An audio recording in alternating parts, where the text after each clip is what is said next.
Hey guys, welcome back. Today I'm going to be building a cart for our freeze dryer to set on. This is a pretty heavy machine, so I need this to be rugged. I need it mobile, so I'm going to put some wheels on it. And this cart really would be great for any appliance that you want to get up off the ground and be able to use it a lot easier, or if you need something in your shop for a table saw to mount on or a joiner, this thing's perfect for that. It's really rugged and it's a pretty simple build. I've got some scrap wood that I'm going to try to use up on this project, so I don't have any wood that I need to purchase for this. All I need to buy is the casters, the wheels for this, and those aren't necessarily cheap, but I really want to get the nice wheels so that they roll easy and they can support way more weight than what I'm going to be putting on this. I'm going to quickly send this 4x4 that I cut on my sawmill through my planer to get it nice and smooth. Then I'll take it over to my chop saw and cut it to a rough length. I'll trim it later to the precise size, but this will give me nice workable pieces that I can take to the next step.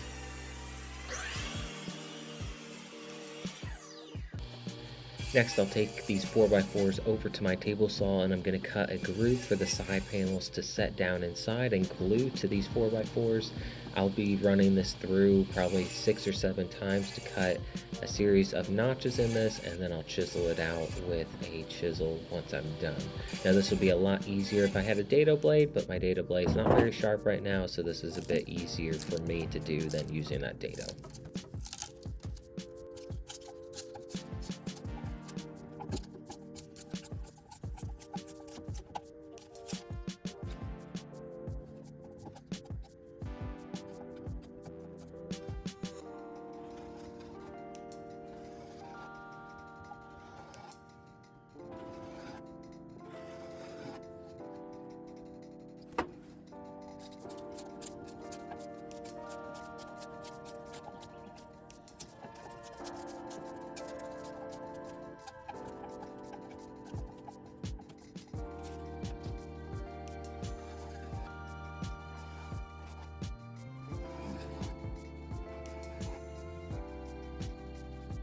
Now that I have those grooves cleaned out, I'm going to test it out with the plywood that I'm going to be using for these side panels. It fit perfectly, so I'll move on to cutting these 4x4s to length, and then I'll move on to cutting the side panels.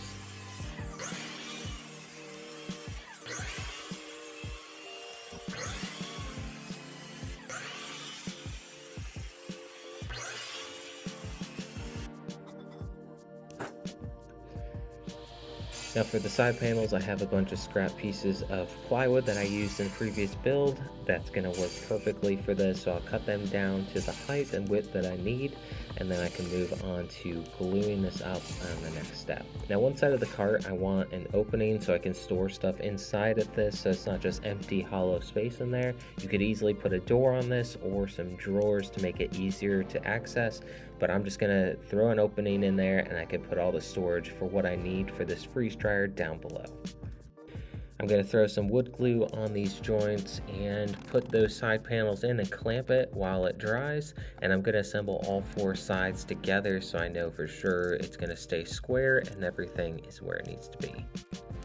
Now you may have noticed one of the 4x4s I did make a mistake while I was cutting and ended up moving the guide the wrong way or turned the 4x4 around the other way, and it made a notch with the blade that I'm just going to fill in with caulking later. It's not going to weaken it too much. It's kind of a pain in the butt, but sometimes you make mistakes. I'm just going to roll with it and fill that in with some caulking later before I paint.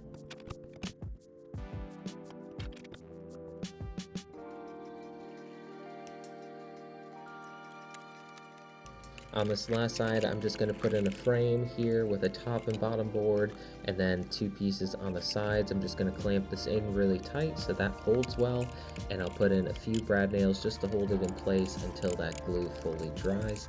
But that glue is going to hold really well, and there's no need to reinforce that any further. Now I'll move on to attaching the base onto this cart, and I'm going to be using some 3/4 inch plywood that I had laying around. I'm going to be putting screws through this plywood into the plywood side panels, but I'll skip the 4x4s for now because the next step will be attaching those wheels. And those wheels will use 4 large screws to go straight down into those 4x4s, so there's no need to fasten it in that area quite yet.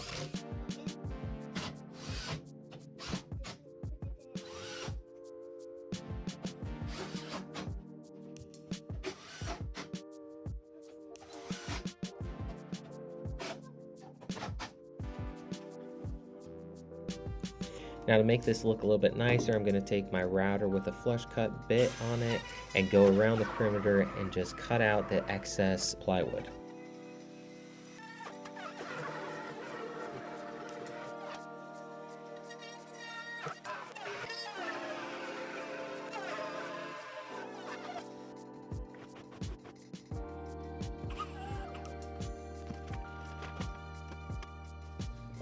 Now for the wheels on this, I'm going to be putting 4 of these swivel wheels on them. Each one has a lock, so it doesn't matter which side goes up against the wall. I can always reach the locking mechanism this way and lock it in place.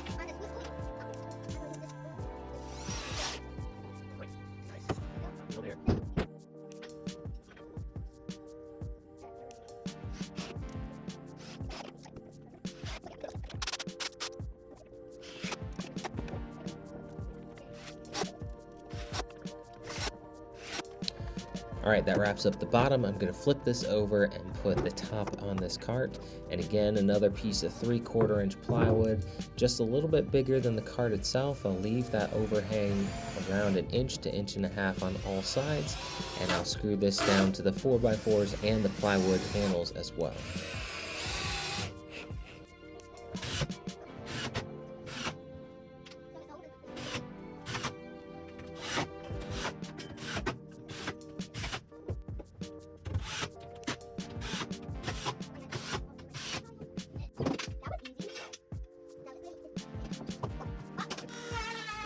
Once the top has been fastened down, I'm going to take my router with a 45-degree angle bit on it and just take the corner off of the top. It makes it a little bit smoother and looks nice once it's finished.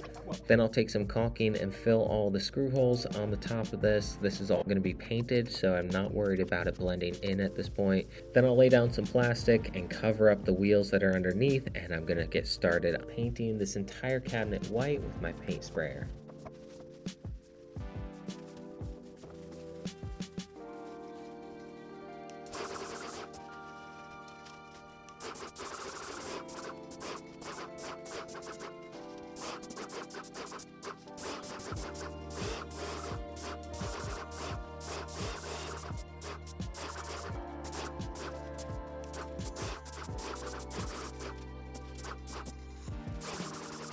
Now I'll let the first coat dry completely, then I'll come back and do a second coat over top, making sure everything is fully covered, and then I'll let this dry and I can start using it.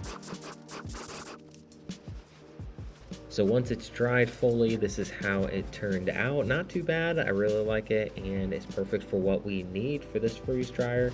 I'm gonna roll it over to the freeze dryer and load it on, and then I'll roll the cart into place. Now these freeze dryer carts can be pretty expensive. They're meant to be elevated. You don't want these freeze dryers down on the ground, so this saved maybe $200-300 instead of buying one myself that's just made out of plastic. And I think this looks a lot better and matches the space a bit better too. Now everything fits on this cart like it's supposed to. The only thing that doesn't fit on the cart is this bucket. You only need that there once the freeze dryer is done with its cycle and you need to drain it. That's when I put the bucket out and catch all the water. Everything else is consolidated on this one cart and looks great. So I hope you guys enjoyed this one. If you did, hit that like button down below. Don't forget to subscribe to the channel if you have not already, and I'll see you guys in the next one.